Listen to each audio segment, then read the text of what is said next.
Welcome to the Rotary Club of Tulsa, where a bunch of really good people gather every week to do great things in our community and around the world. Tom, again, thank you so much for your music. We appreciate it.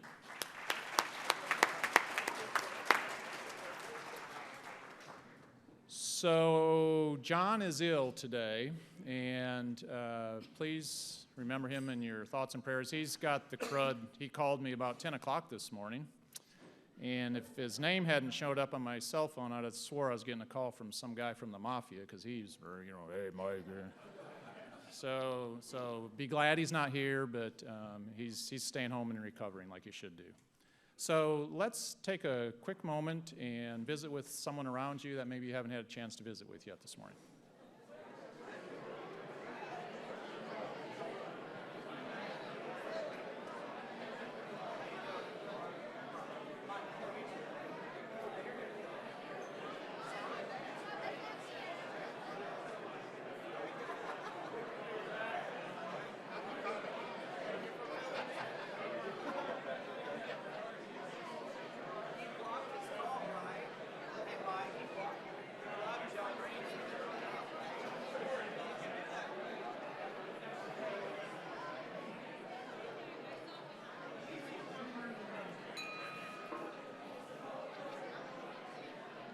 Hey!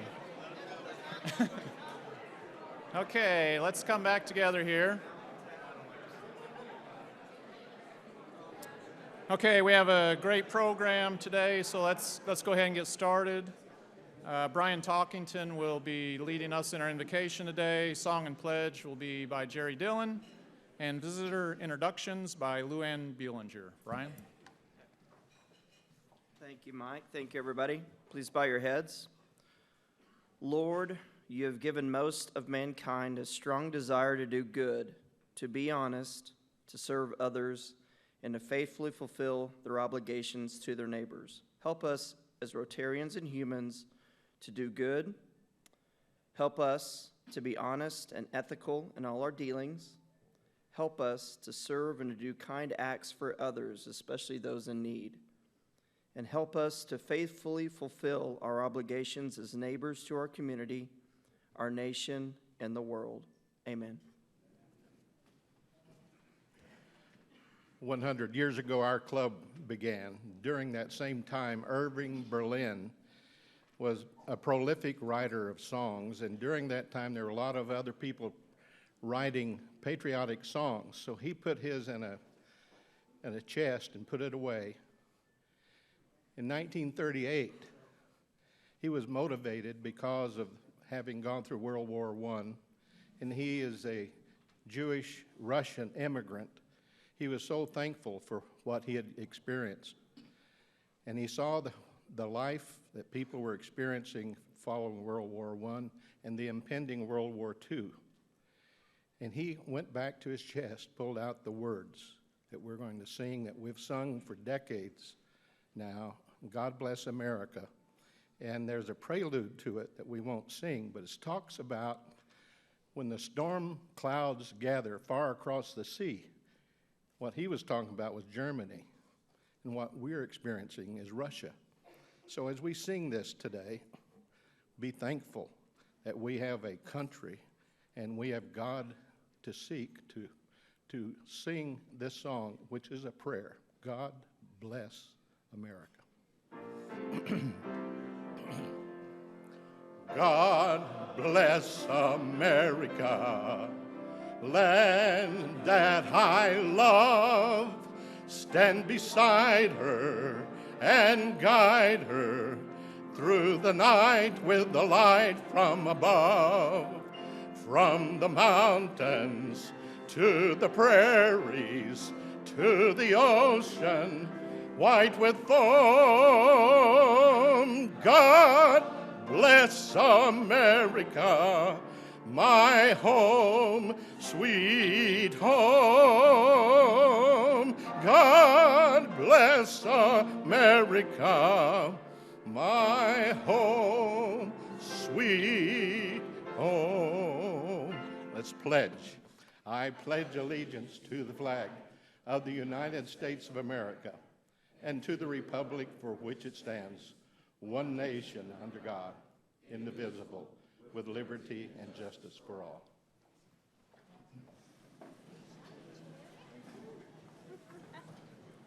Hello, everyone, and welcome to the Rotary Club of Tulsa. Now is the time we are going to introduce our guests. So if you hear your name and that of your host Rotarians, please stand up for a few seconds so we can get a good look at you. We'll hold our applause until the end. First up, we have Cordell DeMint from the YMCA Hutcherson Division, and he is here with Marlene Livadeus. We have Chris Ratcliffe from Rogers State, who's here with Royal Ales. We have Robert Rains from Bank First, who's here with Bill Miller. We also have a few wonderful visiting Rotarians here today that we'll greet with Hello Rotarian. First of all, we have past District Gov Wallace Williams here today. Hi, Wallace. And we also have a Rotaract member visiting us today, Amethyst Cavallero. Hi, Amethyst. Welcome, everyone.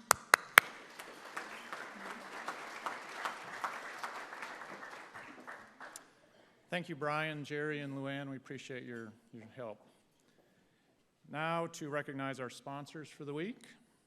Michael Hairston with the Trust Company of Oklahoma and Terry Carell with the Tulsa Zoo. Thank you to both of you. And please, I encourage you to remember, if you have business needs, think of your fellow Rotarians first. Upcoming programs. See, next week, January 18th, Shane Fernandez, president of Nabholz Construction. Southwest Operations will be talking to us about Shallow Traction, a father's search for purpose. Sounds like a really interesting program. And then on January 25th, we have Mike Mazie, former state senator. He'll be with us. And then on February 1st, U.S. Attorney Danny Williams and DEA John Scott will be talking to us about opioid and prescription drug epidemic that we're having. So it's with great sadness that I have to announce that the passing of past President Don Rubottom. He passed away a few days ago on January 5th. Services will be January 17th at 10:30 in the morning at Boston Avenue United Methodist Church. So please remember his children and their families in your thoughts and prayers. Catherine. We can never get enough of you, Catherine. Rumor has it that that's no longer true. Oh, really? Yeah, I think. Oh, my goodness. John informed me during the board meeting that I had used up all of my January minutes last week. So. No, that's not true. We can never get enough of you. Thank you, Mike. Almost President Mike. It's because I need you next year, right? Yeah. All right. Well, let's get started. First, we have a fine of $100 from Mr. Philip Viles. Phil and his lovely wife Cinda have been married for 42 wonderful years, and he said, I would like to say that he had been married to wonderful Cinda for 42 years, and she is wonderful. So we agree. Those of us who have met her agree. Next, we had an anonymous donor of $25 in memory of Don Rubottom, and these really sincere words came in, and I think that this rings true for all of us. He was always nice to me, and that's the test. So think about that today as you look around your table, and make sure that you're nice to everyone, and every week greet everyone, because that does make a big difference in people's lives. So thank you, Anonymous, for that donation. Next, the four-way test. We have the contest next week, and it's going to be on January 17th, 6 o'clock p.m. at the Synergy 810 building. That's the really pretty blue building at 8th and Cincinnati. You know where that is, Mike?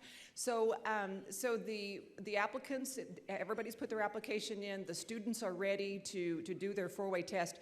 We'd like for as many Rotarians who can stop by and listen to these. That really makes a big difference to show your support. So please, if you have some time after work, stop by the 810 building at 6 p.m. And let's give these high school students some support. They win prizes, so it'll be a really great evening. And that looks like it's it. Oh, wait, I have one more thing. I'm sorry, I'm not supposed to do this, but I can't help myself. Okay, our lovely friend from BOK, Miss Trudy Sweeten, is she here today? Woo, here she is. Okay, so we're not doing it this week, but last week, she gave me 12 seats in Suite 37 to the Oilers game on February 19th. So next week, I feel an auction coming on. So be prepared. Bring your dollars, bring your checkbook, bring your cash. And that's all I have, sir. Thank you, Catherine. Thank you.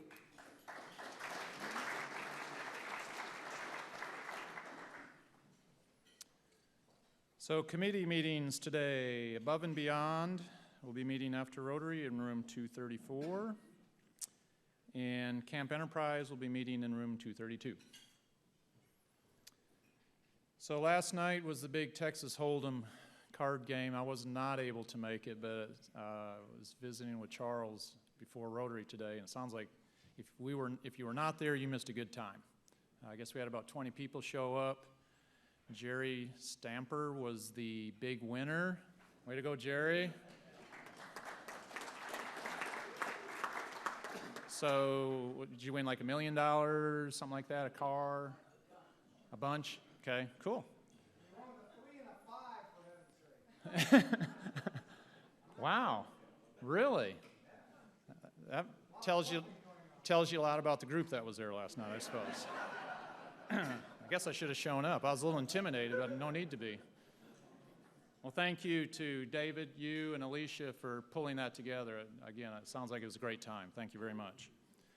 So we still need volunteers to host exchange students on January 27th for the SCRI conference. We've got sign-up sheets at your table. We still need, like I say, we still need some volunteers. I think Brian Bovard. Brian, are you here? Brian Bovard is like thrown down the gauntlet. I heard at Monday's board meeting, last year he hosted like 14 students at his house. So he has that much fun with it. So I would encourage you, if you have some room and have some time, to host a student for a night. Okay. Rotarian of the day is Hannibal Johnson. Hannibal is an author. He's an attorney. We already shared a few attorney jokes up here at the table. And he's a consultant. And he joined Rotary in 2004. This year he serves on the board as a community service director. Last year he served on the board as chairman of the board. And he will be our president in 2018-2019. Please join me in welcoming Hannibal.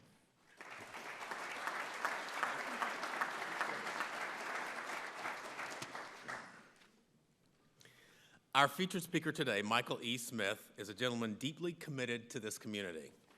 A proud member of the Booker T. Washington High School class of 1975, Mr. Smith earned his Bachelor of Science in Petroleum Engineering from Oklahoma State University. He now serves as president and managing partner of Pine Place Development, LLC. Pine Place Development blends economic opportunity with social mission.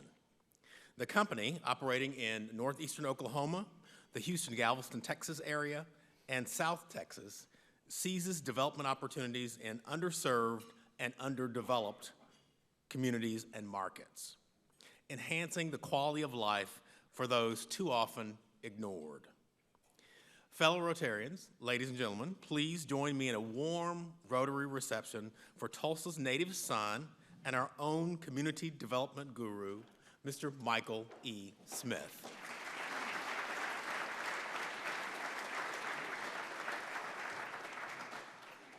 Good morning, or good afternoon. Good afternoon. I was told I have 20 minutes, and I had a long, drawn-out, prepared speech and all that, and then I remembered that I had come to last month's presentation meeting, and Mayor G.T. Bynum stood here, and he gave the exact same presentation that I had heard like 3 or 4 times, and just popped it off. And so I have a couple of notes that I'm going to talk from, and hopefully I won't bore you. I was invited to speak, and first off, thank you, Mike, and Mr. Raines in his absence, Matt I see out there, David Wagner, I don't know if David is here or not, for inviting me, but I was invited to speak, and I got the phone call from a representative from the Rotary Club, and they said, Hannibal Johnson invited you to speak. And I thought about it, and I had spoken with Hannibal Johnson all of 20 seconds in my life. and I was doing a presentation on a project that we're trying to do here in Tulsa North. And he was sitting in the back of the room, and I knew Hannibal Johnson because he's the preeminent attorney in this town, historian, a social activist. We were talking. He's written 8 books, and he's working on his 9th book, and so he's got a big brain. And I'm thinking to myself, I spoke to him, shook his hand after a presentation. We talked briefly for 20 seconds, and now he's inviting me to speak. And so I don't know if he was setting me up or if I'm supposed to be the comic relief for today or what. But anyway, I am here. Let me just state at the outset that I'm an ordinary guy. I am not a celebrity. I'm not a sports figure. I'm not a titan of business or anything like that. My claim to fame is actually I'm a pretty good father. I have 2 sons who are of age now, and one lives in Dallas, and he's a project manager for a construction company. And I have my oldest son who lives in Seattle, Washington. He's a bohemian, but he's an executive chef at the University of Washington. And the second thing that I'm proud of and that I can probably take kudos for is on tomorrow, I will celebrate 32 years of marriage. And my wife is in Houston, and I talked to her this morning, and she informed me that she was renewing my contract for another year. And I told her with quick wit that you did not want me to test the free agent market. So we have a great time, and I guess the biggest thing is family is very, very important. Community is very, very important, and but family for me is the end-all, be-all. If you can't be successful in anything if you're not good right around your doorstep, and so the greatest gift that I get, I don't get a lot of kudos because I say I'm an ordinary guy, but I talk with my sons, and they normally end the conversation on the phone with "I love you, Dad," or "I love you, Pops."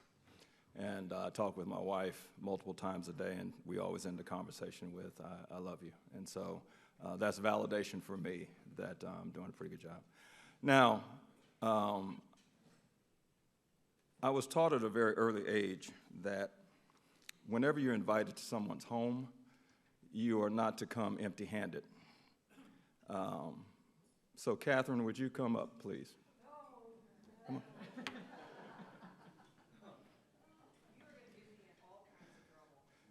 No, I'm not. Come up. You get to come up here. Yeah. And while she's coming up, my deacon from my home church, I grew up at Morning Star Baptist Church. And my deacon is actually sitting in the audience, Deacon Wallace, Trustee Wallace Williams. And so if I bomb, you come up here and start singing some hymns or something. Okay. As I said, you never come to someone's home empty-handed.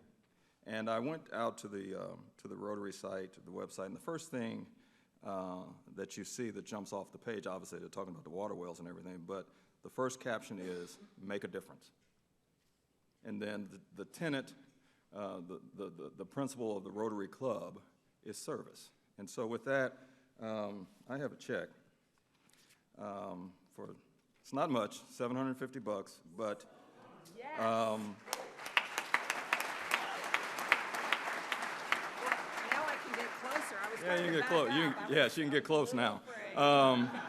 But I know that one of the big things has been the water well project, but I was going through, and one of the things that I'm most passionate about is serving seniors, elders, and serving youth. And so I saw that there is a program, the Rotary Youth Exchange Scholarship. Yes. So- Yes, we have that. Okay, so, yeah, that.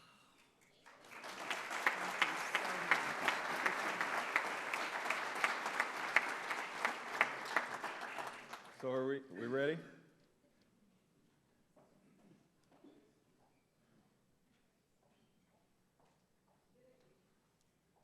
Oh, that's too fast.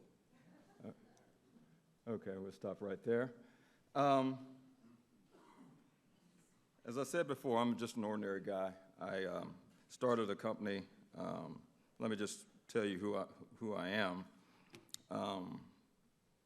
As Hannibal said, I got my degree in petroleum engineering technology in 1979 from Oklahoma State University, and went out to seek fame and fortune. How did I become a petroleum engineer? Growing up, one of my favorite television shows was Perry Mason. And I loved Perry Mason. We had Perry Mason, the suave, debonair, dark suit, black string tie. You had Della Street, who was his girl Friday. You had Paul, who was his PI, and then you had his nemesis. You had the district attorney Berger, and you had Lieutenant Tragg, and they'd go back and forth. And I wanted to be a lawyer because I just saw that. I was just captivated by it. And then I was in the 10th grade, and we were taking a field trip to the state capitol. I was riding on the back of the bus, and we were riding to Oklahoma City, and I was looking out on the horizon, and I saw these pieces of mechanical equipment, and they were doing this. And I said, I knew what they were, but I didn't know the exact term for them, but they were pump jacks. And so we went to the Capitol and got out on the Capitol grounds, and I saw a pump jack. Then on the way back, it was nighttime, and we were coming back, and the skyline was illuminated with lights from a drilling rig. And I was captivated by it, and one of the greatest gifts that my grandparents had given me was my grandparents didn't know how to say no to salesmen. And so we had every subscription known to man that would come to the house. And so we had National Geographic, we had Time, we had Look, we had Life magazine, we had Reader's Digest, and I would sit on the floor in the hallway and I'd read these, as a young boy, read all of these magazines. And so I had traveled the world in my mind by the time I was 7, 8 years old. And so 10th grade, I saw this and I said, let me do some research on this. And I researched it and saw that it was kind of lucrative, and saw that the folks in the pictures didn't look like me, and so I was always up for a challenge, up for a risk, take a risk. And so I kind of veered away from Perry and decided to be T. Boone. A poor man's version of T. Boone. A very, very poor man's version of T. Boone. But I was able to carve out a 34-year career as a petroleum engineer at Marathon Oil Company, primarily in Lafayette, Louisiana, and also in Houston, Texas. Was blessed to work in many different facets of the company. I probably only did maybe 15 years as a petroleum engineer, but also had an opportunity to work in procurement and work in strategic planning. I was a poor man's economist in the mid-'80s when personal computers started coming to the forefront. I jumped on that and was able to learn computers and stuff like that. But the last 7 years of my career, last 7.5 years of my career, I was appointed to be a manager of corporate facilities planning and real estate and leasing for the company.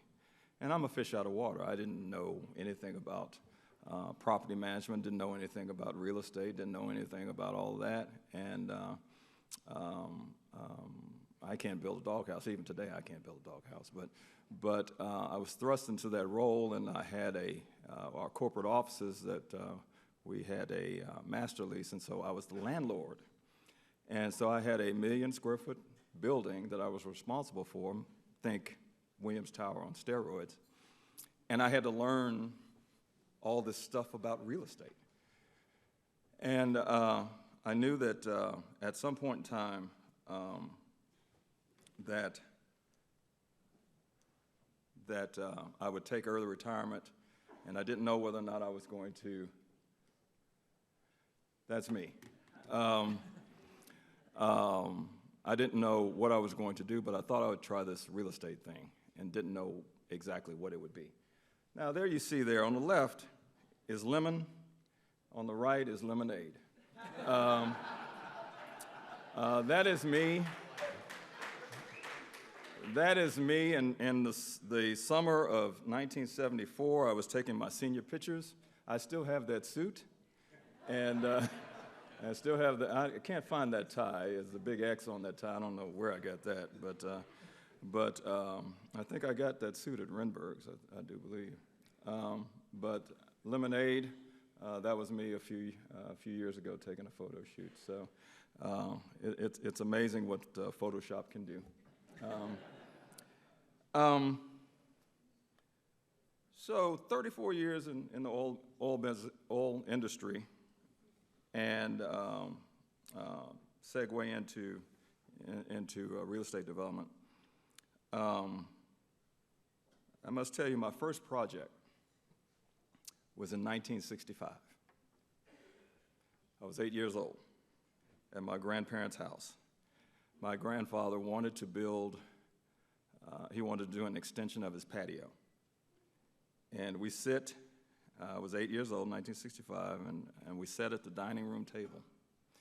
And we took a big chief pad and #2 pencil, and we mapped out this patio extension, and we figured out how much Quikrete we were going to have, and we mapped out how much of the small gauge mesh wiring that we would have to put down so that it would hold the concrete. And we went out there, and I was so excited about being able to stir the concrete and lay out the mesh steel mesh so that it would hold everything together. And we did that, and we finished it. And then my grandfather took a bag of marbles, and he laid them out on the concrete pad. And he wanted to check to see if any marbles would roll off. Then if none of the marbles rolled off, we knew that we had smoothed it out and it was level. Well, fast forward 52 years later, I own that house. It's boarded up, probably needs to be torn down. But whenever I'm in town and I go by there to just check to see if nobody's vandalized the house, I go back in that backyard and I look at that. And I thought it was so big, this patio extension. It was 6.5 feet by 11.5 feet. So it wasn't that much, but it was my project. And I go and I look at that and I reminisce about that first project I did. The name of my company is Pine Place Development. I named my company in honor of my grandparents because I grew up the first 8 years of my life at 1131 East Pine Place. This is my family. Sitting in the middle there is my dad. To the right is my mom. To the left is my sister. We're in the back. I'm second from the left. Why do I do what I'm doing? There's two parts to that. I'll share with you the first part. My dad was a very influential person in my life. He was my hero.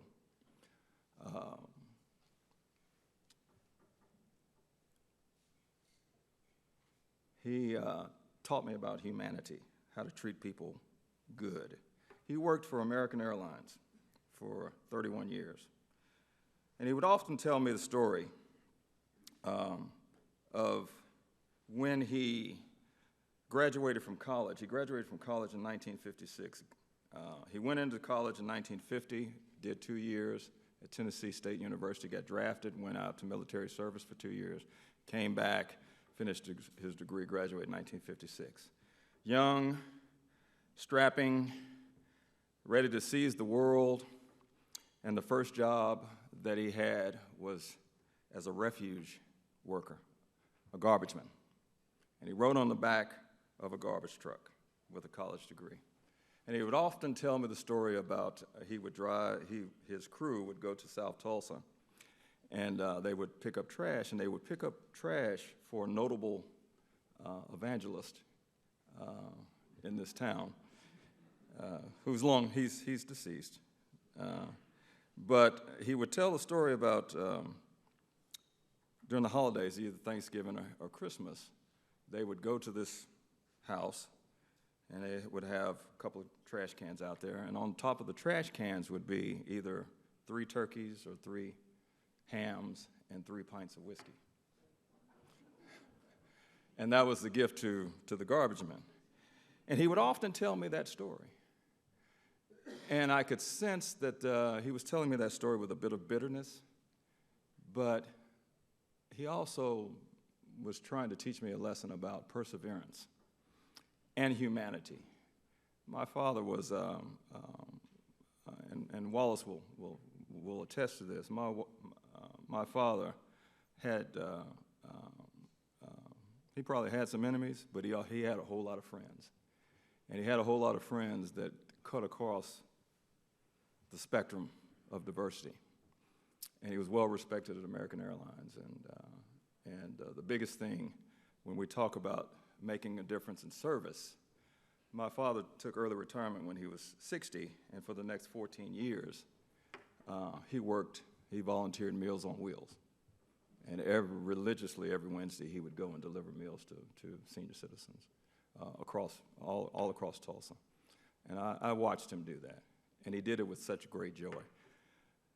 My brother on the end, there on the left, he's not with us anymore. He was stricken with the ravages of kidney disease.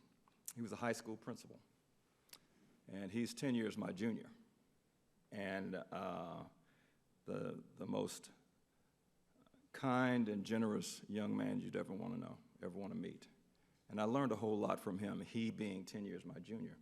The young man on the right with the red sweater is my youngest brother. He's 15 years my junior.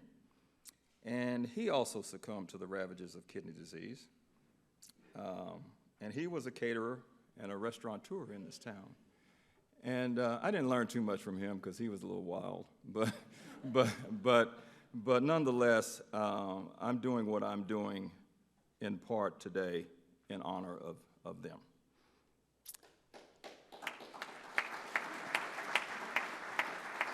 So, why North Tulsa, or why Tulsa North? Tulsa past and North Tulsa past and present. Many of you all, and I'm sure Hannibal has shared this with many of you, or you've read his books, and we talk about the 1921. We talk about the race massacre of 1921. And I know about the story of 1921, and that happened on May 31st, June 1st of 1921. I'm more concerned about what North Tulsa was like on May 31st, 1920, May 31st, 1916, what North Tulsa was in 1940, 1950, 1960s when I was growing up, and it was a very vibrant part of town. Growing up as a kid, we lacked for nothing in North Tulsa. We had everything that any other part of the city had. And over time, one of the big things was the construction of the interdispersal loop, which cut across Greenwood and really decimated that whole area. But in the 50s, 60s, 70s, North Tulsa, Tulsa North was vibrant. It had the fabric, there was culture, the fabric was tight, schools were good, expectations were high about going to school and achieving and all those things. Well, fast forward to 1980, 1990s, the 2000s, and North Tulsa is a totally different place. And you can point to a lot of different things to why North Tulsa is the way that it is. But when I decided to take early retirement in 2013, the year before, we had to make the difficult decision to place my mother in a skilled nursing facility in Broken Arrow. And we had to put her in Broken Arrow because there were no suitable facilities by her home. And at the time, it didn't dawn on me about the lack of basic services in North Tulsa. But it wasn't until about 4 or 5 months after we had placed her in the skilled nursing facility, and we had this thought that her friends would come and visit her, and they never came because they, like her, are in their late 70s, early 80s, and they can't drive. They can't get to Broken Arrow. And then I started looking around, and I said, there aren't the kinds of basic amenities which make for great quality of life that others in the city enjoy. We talk about one Tulsa, but a healthy, vibrant North Tulsa helps create a healthy, vibrant Tulsa. And so, as I was making plans to take early retirement, and I had built all these relationships with folks in the development community and real estate and stuff like that, and I said, well, let me reinvent myself and let me try this real estate thing. And I said, I don't want to build houses. That's good. A lot of people build houses. But I want to stretch myself. I want to see where the limits of my talent are. And I don't have a lot of talent, trust me. I tell good jokes, but I don't have a lot of talent. But I'm a geek, and I'm a nerd. I like the art of the deal. I like sitting down and putting stuff on paper and trying to figure stuff out. And so I said, well, I can do this stuff in Houston, which I'm doing, but I owe it to my community because a lot of people in my community invested in me to get me where I was, and I owe it to at least try. And so with that, let me just share with you what we're trying to do. This first project, this has been a labor of love for the last 4 years. It is something you win by, sometimes you win by losing. This is the original Morton Hospital. It's the original Morton Negro Hospital. It's at the corner of Pine and Greenwood. You see in the circle, that was the original building. Of course, it doesn't look like that now because they actually added expansion space onto it. But it was built in 1913.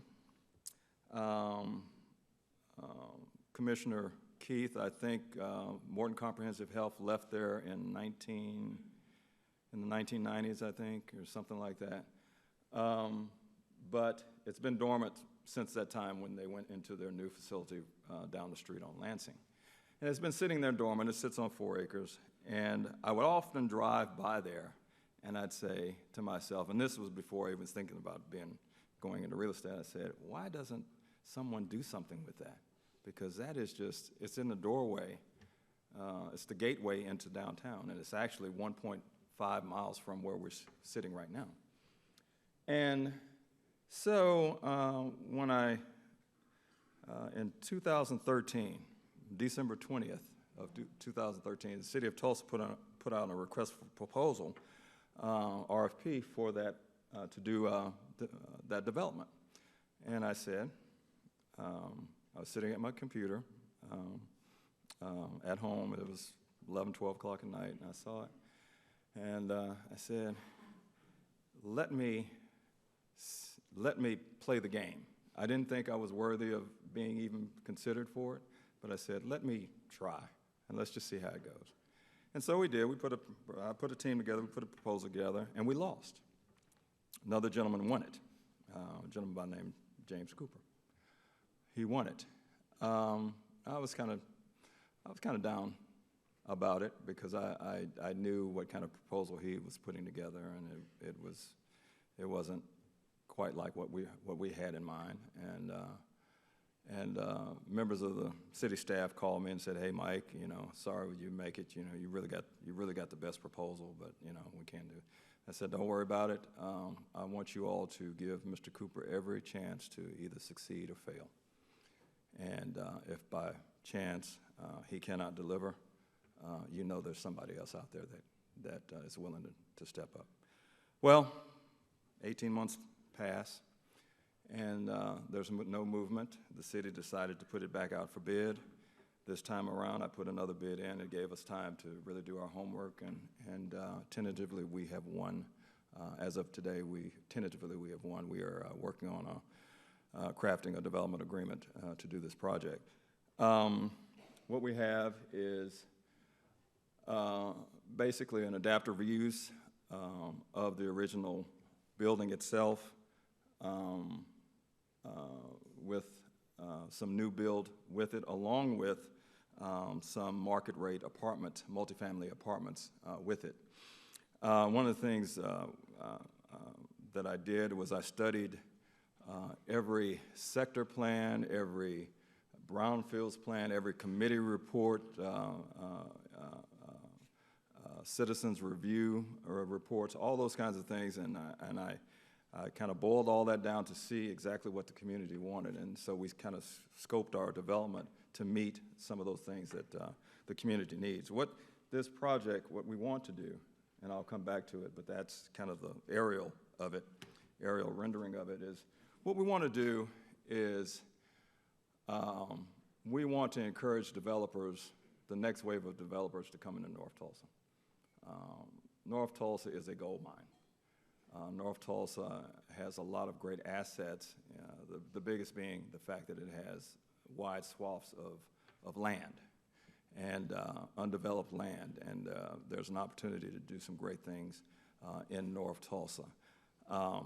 If you remember last month's meeting, Mayor Bynum said in 2001 the population of Tulsa was 400,000. In 2016 it's 408,000. So growth has been stagnant in the city. And there's a lot of variables that drive that, but you don't have to have unanimity in all of your city, but you have to ensure that there's equity throughout your city. Okay, North Tulsa doesn't necessarily have to have 300 million for its own gathering place. But it should have decent retail. It should have decent housing and multifamily housing. You attract young people that way when you have good multifamily housing. Not affordable housing, not subsidized housing or anything like that, but good market rate housing. So what we've done is, and this has changed a little bit, we've kind of changed the design a little bit, but what we want to do, the thought is, we want to create a town center. A mini town center in the heart of the community. And then bring some of those basic services that people are driving all over town to get. People drive all over town to go to a $1.79 dry cleaners. People drive to Sand Springs to go to Brahms to get a scoop of ice cream.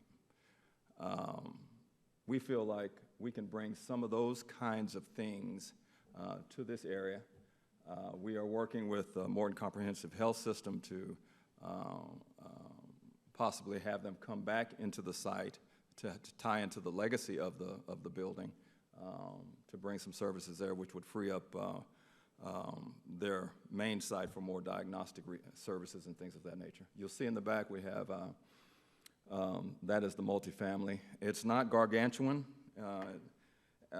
When we started off, this was 100 units of high quality multifamily, much like what you would see downtown, much like you would see at the Edge or not necessarily the Corinthian, but the Edge.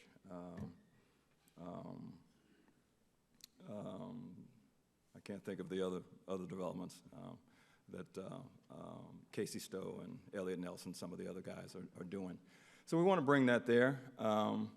We also want to bring in retail and commercial space. We want to get accounting firms, small boutique accounting firms, small lawyer firms, small doctor's offices to come in and be ingrained in the fabric of the community. So we had 96 apartments, 100 apartments. Over the course of several months, we met with the community 5 different times because we wanted to be very transparent with the community as to what we were doing, and we wanted to get their feedback. And so we met with the community 5 different times.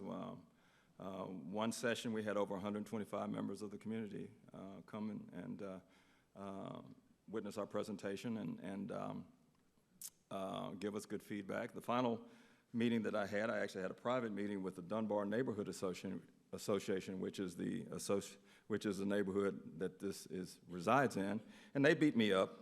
They had concerns about the apartments, and it was great feedback. And from there, what we did is we took that feedback and we changed our development a little bit to address those concerns of the neighborhood. And so we've scaled back the number of market rate apartments back from 100 down to about 75. We brought the building, the multifamily building, closer into the main area. There's parking between those, surface parking between the two. We brought it back in. We've come up with some plans to bring traffic flow on the sides on Greenwood Place, so that we don't have to go into Queen, into the heart of the neighborhood. We pulled the building back another 38 feet from the street, and we've created a green belt and a buffer for it. So we've done some concessions for that. We have changed the design a little bit. You'll see there a reflecting pool. You'll see a 30-foot clock tower. We want this to be a destination spot for the community. My hope, my goal, my vision is that on Thanksgiving night, we may not be substantially complete by that time, but on Thanksgiving night of 2018, that out on the plaza, we will have a 60-foot Christmas tree, and we will have the Tulsa North Christmas tree lighting. And it will be a source of pride for the community. And so, well, Mike, how do you do this? You know, how are you going to do all this? Well, that's a good question. A lot of prayer. This is about leveraging relationships and leveraging networking and doing the things. Obviously, I have the benefit of living in Houston and being in the third largest city in the country, and you meet a lot of people and you develop relationships. You don't burn bridges.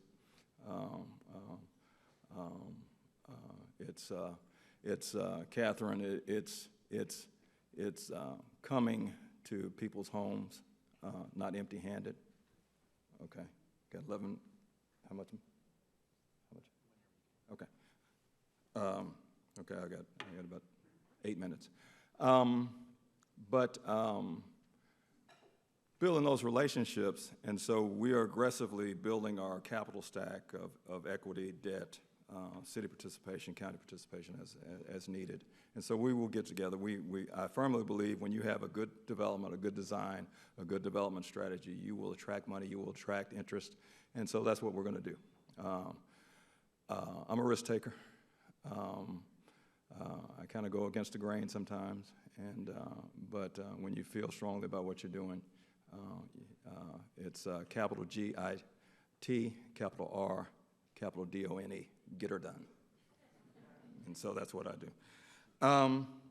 Next thing, and that's street level going into the plaza, and we want to make this a place where people come. Next project, and you may have seen this on the news. This is something that basically literally dropped out of the sky. There is a piece of property, a little less than an acre, right next to One Oak Field. And it is, I was doing some research, and it was the last remaining parcel that was actually controlled by African Americans during the heyday of the Greenwood Business District. And I saw it and said, well, you know, I'm doing stuff in Houston. I got this Morton thing that I got to get off the ground. And then it kept, I prayed on it, and I said, you know, the normal folks who do downtown development will probably jump all over this, and then that will be one lost opportunity to recapture anything for the Greenwood Business District. And so I said, okay, I'll do something. And so again, I went into the lab and started kind of working. Perry was sitting over in the corner and says, you're gonna need good legal help on this, and I said, okay. But what we did was I researched, and I wanted to pay tribute to an iconic figure from North Tulsa's past, and that's Buck Colbert Franklin. Buck Colbert Franklin was an attorney at the time of the 1921 race massacre, and you can correct me if I'm wrong, but in the aftermath of the race massacre, there was a land grab. There was a potential land grab. And Buck Colbert Franklin, a young lawyer, appealed to the state Supreme Court and was able to block the land grab for North Tulsa.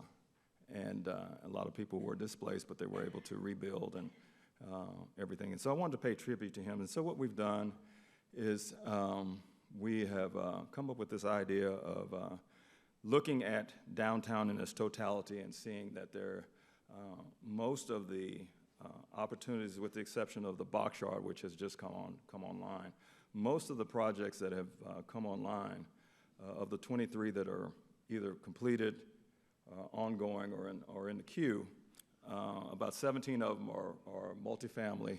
About 4 of them are hospitality, obviously, Parish Patel, the Aloft Hotel, and the Hampton, and some of these things. And then there's only 2 that are office-type projects, and they are actually existing buildings and upgrading existing buildings. And so I said, with OSU Tulsa doing its expansion to the north and what it's going to be doing, and the multifamily environment is kind of going to be saturated at some point, and they're having difficulties now trying to make rents and all that. I said, this would be a good opportunity maybe for mid-size office commercial building, which would attract, much like what the Kaiser Family Foundation is doing with attracting young entrepreneurs to create business and business incubator. Why don't we have an office complex that will cater to those up-and-coming businesses looking at a business that is trying to make a decision to relocate between Wichita and Tulsa, or Little Rock and Tulsa, or Dallas and Tulsa, or Oklahoma City and Tulsa. Why don't we have that asset that those companies would consider possibly relocating, thinking in mind of 400,000 in 2001, 408,000 in 2016. And so we're cautiously optimistic. We have some formidable competition. Warren Ross and the Ross Group, we're in competition with them. And I know Warren, and he's had an opportunity to meet him. And it's friendly competition. I would not be heartbroken if I lost, because my heart is with Morton. But we're going to go after it, and we'll see how the chips fall. But it's roughly, let me go back, it's roughly 175,000 gross square feet, about 110, 115,000 square foot net usable square foot office, commercial, banquet and meeting space, and about 23,000 for retail. You'll see there a test kitchen, and 132 parking spaces. We'll probably need more than that. Let me talk about the test kitchen, and I'll sit down. I need to tell one story, and then I'll be out of here. By show of hands, how many people have bought food from a food truck? A lot of y'all. Was it pretty good? Pretty diverse, huh? One of the things that I've always been intrigued with is the story of Starbucks. Starbucks is huge. It's big. It's Seattle, all that. But the impetus for Starbucks was a little television show called Friends. Coffee shop, bunch of folks get together, big couches, and they sit around, drink expensive coffee, and tell jokes and laugh, and they go their separate ways. Well, food trucks are I would tell you, food trucks in this town match up with any in the country, with the kind of food, the quality of food that you have. One of the things I thought about was, what if we could take the food truck concept and bring it into brick and mortar and build out 300 square foot kitchens, a series of them, lease them out to the food truck vendors. Now they have a stable location, and then you have community seating. You order your food, high-end food, you can come there, kind of the Starbucks model, and melding the food truck model. It's just thought. You know, this is, I don't know if this is the recreational drugs from the 70s that are coming out. I don't know. I really don't know, but no. Lone Star beer was my choice. That was my drug of choice. But, with a straw. So we're just kind of throwing some things out there and seeing what sticks. And so that's the kind of thinking that we're coming up with. You'll see it's right next to One Oak Field. And what we've done at the lower right-hand side, we've created a plaza which seamlessly goes into the park. And we think it's a nice concept. It's 7 stories. It's not gargantuan. It's got great views to the ballpark, great views to downtown. And so I'll leave it there, but I just want to share with you some of the things that an ordinary guy, not an athlete, not a business titan, not a celebrity, just a guy from North Tulsa whose parents embraced and demanded excellence in education and a work ethic. These are the kinds of things that can come out of North Tulsa. Let me finish up. I mentioned to you that my father and my 2 brothers are the impetus or the inspiration for me to do what I'm doing. But also, I have to tell you a story. It's a true story, which is another reason why I'm doing what I'm doing. It's the story of Jeffrey, Karen Keith. It's the story of Jeffrey and Mrs. Jenkins. Mrs. Jenkins was a 4th grade teacher at Blackshear Elementary School in Houston, Texas. Jeffrey was a student in Mrs. Jenkins' 4th grade class. This is many moons ago. Jeffrey and his buddies would sit in the back of the classroom. And as what 8, 9, 10-year-old boys do, they sit in the back of the room, and they didn't have cell phones, they didn't have video games at that particular time. You either did paper footballs or you shot spitballs. This particular day, Jeffrey and his buddies were shooting spitballs across the room. Mrs. Jenkins was across at the blackboard, and she happened to turn around, and she saw Jeffrey shooting a spitball. Mrs. Jenkins said, "Jeffrey, you're being disruptive in my class, and I want to see you in my class after school at 3 o'clock. And of course, the whole classroom said, "Woo," because they knew. Because Mrs. Jenkins didn't play. She normally administered justice with what was something called the Board of Education. Well, 3 o'clock rolled around. 3 o'clock rolled around, Catherine, and Jeffrey dutifully showed up to Mrs. Jenkins' class. And Mrs. Jenkins was sitting at her desk, and he walked in.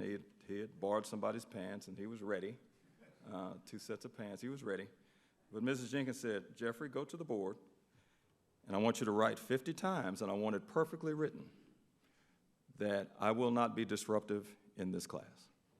And so he did. He went to the blackboard, wrote on the blackboard 50 times, perfectly, because Mrs. Jenkins was a stickler for good penmanship. "I will not be disruptive in this class." After he had done that, Mrs. Jenkins said, "Okay, you can go." And Jeffrey, being the inquisitive person he was, he said, "Mrs. Jenkins, how come you didn't give me the Board of Education?" And Mrs. Jenkins said, "Jeffrey, you're bright, you're inquisitive, the sky's the limit for you. But no matter how young you are, Jeffrey, you must be an asset to society." Jeffrey said, "Mrs. Jenkins, what is an asset to society?"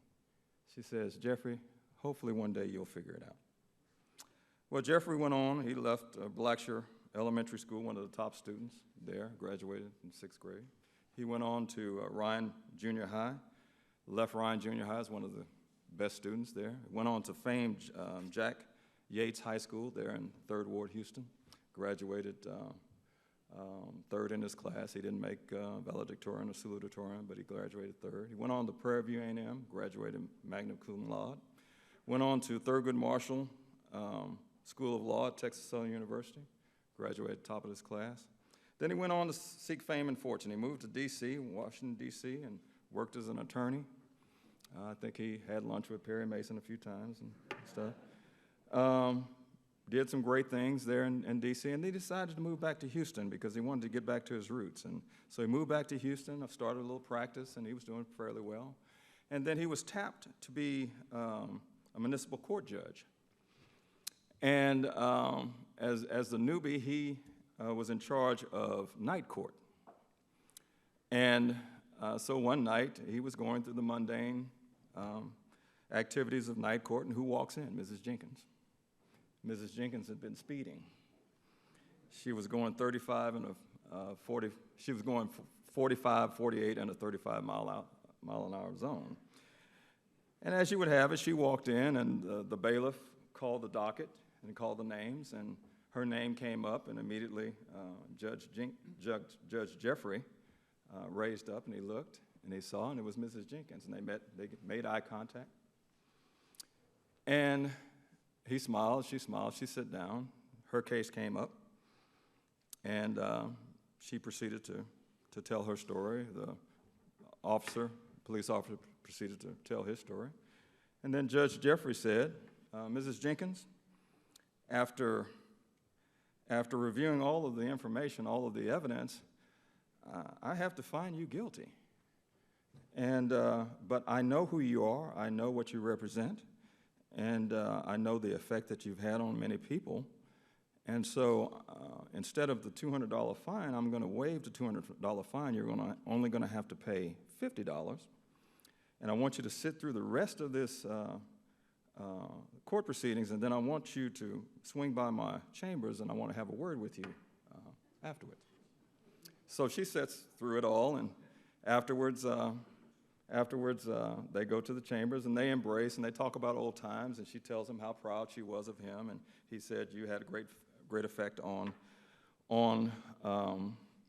so many students. And so she said, well, Jeffrey, the time has been well spent. I need to get home. It's late. And so she started walking, and she got to the door, and she opened up the door, and Judge Jeffrey said, well, Mrs. Jenkins, and she turned around, she says, and he didn't say anything. He just pointed. And he pointed to the wall, and on the wall was a whiteboard. And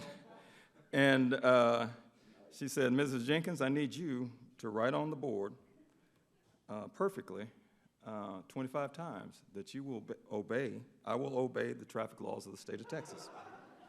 And so she did. She wrote 25 times perfectly because she was a stickler for perfect penmanship, 25 times, that she would obey the traffic laws of the state of Texas. After she finished, Judge Jeffrey went over to her and gave her a big hug and said, Mrs. Jenkins, you can go. And so Mrs. Jenkins said, Jeffrey, why did you make me do that? And Jeffrey said, well, Mrs. Jenkins, when I was in your class, I wasn't always necessarily the best behaved student, but you never gave up on me, and you pushed me. And you did that with a lot of students and made them to be great citizens. But I must tell you, Mrs. Jenkins, no matter how young you are or how old you get, you must remain an asset to society. Mrs. Jenkins smiled, and she said, you figured it out. I tell that story to a lot of high school students and middle school students. I stand before you as an ordinary guy who is just trying to be an asset to my community. I want to be an asset to society. But more importantly, I want to be an asset to my community. In about 8 days, we will have new leadership in Washington, D.C. And President Donald J. Trump, the president-elect, ran on the premise of Make America Great Again. I challenge each and everyone in this room, myself included, let's make our communities great again. Thank you so much.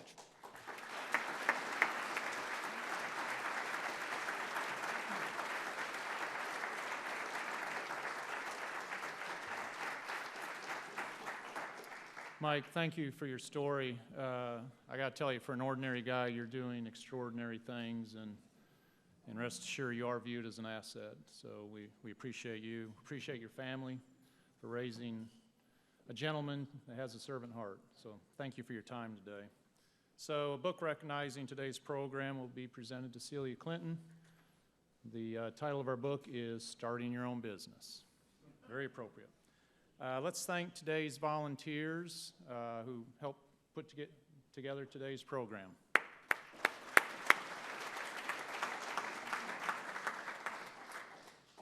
Gene, you are on. Where's Gene? You're on for an announcement. Can you make it quick, Gene, please?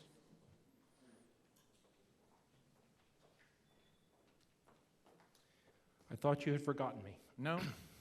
but we can overcome that with a completed registration card on your behalf. So, last week we kicked off IBA 2017. There was one mistake made on the registration card. The reason I'm making the announcement and not co-chair Casey King is because I made the mistake. If you are interested in a silver table sponsorship with access to the celebrity reception, the card originally said that there were 10 tickets to that VIP celebrity reception. That's incorrect. There are 12 tickets available to the celebrity reception. If you're interested in knowing, last week we started with 78 tables. Today we have 56 left. We're 28% of the way, and I know of 4 more cards we're going to get in the next 2 days. Thank you. Thanks, Gene. Catherine. So you can't cut me now because of the 50-50. Yeah, you got it. Okay, let's do this really quick. Blown away, Mr. Smith, thank you. I support your plans, and thank you for the generous donation, and I'm going to let you draw the winning ticket. This could be it. I know, but you know what? The jar feels warm. I think this might be it. You know, people are starting to wonder about you, Catherine. I know. Carol Smith. Yeah. No, it's not played that way, but you can buy some tickets for it. All right, so here's our winning number today. It is 1722741. Dana. Dana. All right. Ooh, yeah, this could be it. Okay, the Joker is in here. I audit the cards every week to make sure that the Joker's present. Come on, Dana. Yeah, me, yeah. Every time. Thank you, Dana, for pointing that out, friend. Okay, absolutely. Okay, very good. Just one, please. Okay, that's it. Do I have just one? Sorry. No, yeah, they're really, Ooh, no, but good try. Thank close. you. No cigar. Thank you. Thank you. Thanks, Catherine. Okay, upcoming programs on the projector, and thank you all for attending Rotary today. Thank you, members, guests. Please tell your friends and coworkers about Rotary and all the great things we're doing here. You are dismissed.